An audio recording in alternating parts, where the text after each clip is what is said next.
Of the Lord's Supper this morning. We studied about the trial before Pilate and Herod this morning, and we will continue that next week. But we're going to read from Matthew's account about the actual crucifixion. And we'll read verses 27 through down to verse 51, or through verse 50. Then the soldiers of the governor took Jesus into the praetorium and gathered the whole garrison around him. And they stripped him and put a scarlet robe on him. When they had twisted a crown of thorns, they put it on his head, and a reed in his right hand. And they bowed to the knee before him and mocked him, saying, "Hail, King of the Jews!"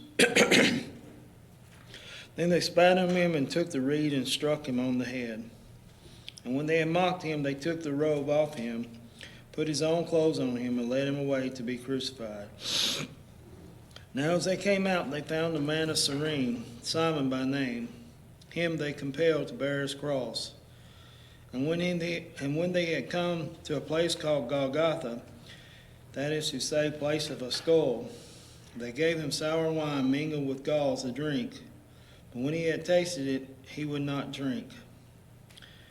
Then they crucified him and divided his garments, casting lots that it might be fulfilled which was spoken by the prophets. They divided my garments among them, and for my clothing they cast lots. Sitting down, they kept watch over him there, and they put up over his head the accusation written against him: "This is Jesus, the King of the Jews." Then the two robbers were crucified with him, one on the right and another on the left. And those who passed by blasphemed him, wagging their heads and saying, "You who destroy the temple and build it in 3 days, save yourself. If you are the Son of God, come down from the cross." Likewise the chief priests, also mocking with the scribes and elders, said, "He saved others, himself he cannot save. If he is not the King of Israel, let him now come down from the cross, and we will believe him. He trusted in God. Let him deliver him now if he will have him, for he said, 'I am the Son of God.'" Even the robbers who were crucified with him reviled him with the same thing. Now from the 6th hour until the 9th hour there was darkness over all the land. And about the 9th hour Jesus cried out with a loud voice, "Eli, Eli, Eli, lama sabachthani?" That is, my God, why have you forsaken me?" Some of those who stood there, when they heard that, said, "This man is calling for Elijah."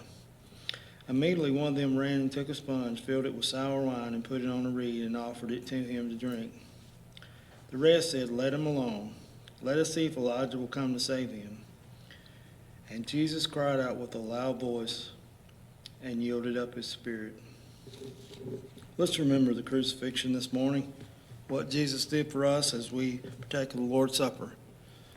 We need to focus upon the death of Christ each and every time we partake of the Lord's Supper, and that's what our main purpose of taking the Lord's Supper is. It's all about Jesus, and let's remember that this morning.